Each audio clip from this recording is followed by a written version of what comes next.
delaying 1.5 here, Danny. Danny. So, what would his bluffs be? Something, I mean, the question is if he bluffs Jack high, then we just happy days, right? Jack 4, Jack 3, stuff like that. 10, 6 maybe.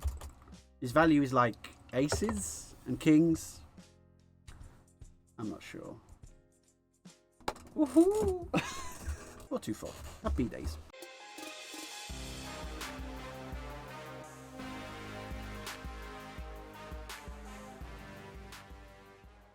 I think here we just jam, honestly. Like, I don't know what else to do. We could go for like a small clicky kind of thing. Maybe we can do it. Let's try that.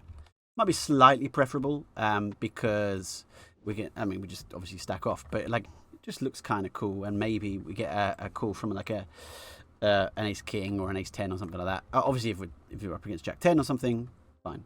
But we'll look pretty dumb now. Or Jack 9 will look pretty dumb. But we could chop. It's interesting to see the bigger size and use of Jack 9 there, because like really punished if we jam, which was our original plan. I don't know, like was there a plan to big and then call? Not sure. But it's an interesting sizing.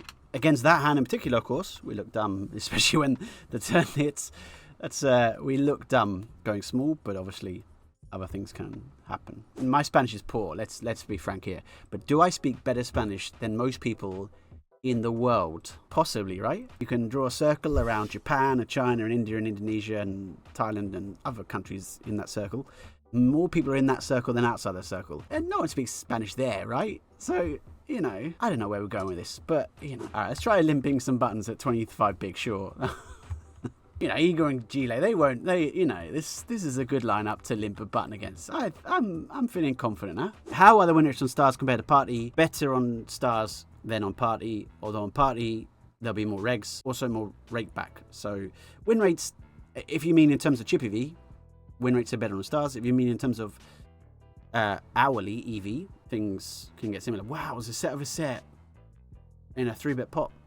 What a kind of. Oh, did we have a diamond? I forgot what we had. No, we had Jack 3 off. We could not have got involved in that pot at all, could we? We like to think we're all, you know, rational and long-term thinking, and sometimes we just do things, and if they work, they work. We're going to jam the S-Jack and get called by ace 10 suited. That's kind of what we're hoping for, I guess. Ace 10 off. That's also what we're hoping for. Even better than ace Jack 10 suited, I guess. Nice. So no one showed too much interest in this pot. I don't think it makes sense to value bet R3. It seems pretty weak. How's our stream looking? No, we're good. I always like in river spots to just have a little check that we're not too far ahead. Pretty natural spot for Gile to pick up a 10 or a queen. If they check, for example, maybe like a queen 2, check, and value bet. They would have some bluffs. When we think about our bluff catching, I think it's probably one of the hands we want to call. I don't know, but having a spade's obviously somewhat okay as well. It's just a question of being, I think, if we fold that, we're overfolding, and we can't, like, I think we probably at some point value bet a queen or 10x, and so we are bluff catching, obviously, but if we fold that hand, it gives Gile the opportunity to profitably bet that hand. I think we call for that reason. It's pretty close. I don't know. Could we have done anything different at any point? Possibly. Could Gile have done something differently? Possibly. Don't know. Who knows? Come on, hold here. This would be nice, wouldn't it? Oh, it would be nice. Now, I want to just update this. Woohoo! That was a noise. All right, there's regs everywhere. Should we go try 100? I just like to also keep the suspense of we're super close, you know what I mean? To the 10k. So let's go play $100. What I'd like to do is get like 9999 and then just be like, all right, bye guys, see you later. That'd be fun. We're gonna 3-bet this hand. Why? I don't know. Why not? It'll be nice. Sizing? I don't know. The suspense is killing me. JK. Oh, it's close. Chine says, hello there. We're getting close. I see. We are getting close, my friend. We are indeed. Thank you very much for being here. Always a pleasure.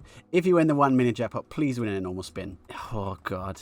There's just the tension. I'd be interested in watching you spin upper bankroll on GG Poker. That could be an option. We could think about that. The ELO on GG could make it fun too. I'll be honest. I'm back. I'm back. Ah, no. It's gone bad. Jam. Like we're tilted with ace 4. It's fine. We're not tilted. No, sir. But we have got less of a time bank than I realised. And I was chatting away. So let's just jam 7-8 quickly and hit a 9. Oh yeah. Still got. Oh no. Oh no. I forgot to ask for the non-queen river. No! God, please, no! No! Okay, with great power comes great responsibility. And you do, ladies and gentlemen, if you are a wizard, you can just call cards at will. Please remember to not just call one card and then think you've won and then just remember there's more than one card in the deck, right? Sean from New Zealand. Good luck, mates. I mean, we have a straight. I guess he doesn't have a queen. I guess he doesn't have a flush. Let's min bet. I don't think he's going to bluff. Maybe he calls a ace 10. He called pocket threes. That was a bluff catcher. God, imagine if we were bluffing. Just going to jam, because I think Sean's been folding a little bit. And, like, when you think about it, if someone's not bluff ISOing, it means that, like, the limp traps, especially the vulnerable limp traps, are slightly more incentivized to shove. Because limping, you're going to get ISO less, especially with bluffs, and then you actually just limp and get ISO by strong range, and then kind of sucks. Also, because he's been folding a bit, I'm going to not ISO queen 3 off. We flop a pair. We have a house. Feels a pretty natural spot to go for value. How do we get value? I'm going to go for a min bet, keep his overs in, and then try and make sure I can maneuver the river effectively. So I don't think he's got too much ace high and king high. I think he's more likely to just have overs of like jack 7 or something. I think we could check here and maybe he bluffs them, is my honest opinion. I'm hoping I'm not completely off with that. I'm completely off. I mean, he might have ace high. Oh, he had king high. Okay, so he limped hand. Probably should have been a jam, but maybe we could have min bet river again. He did call with threes. That was probably a better shout to min bet river.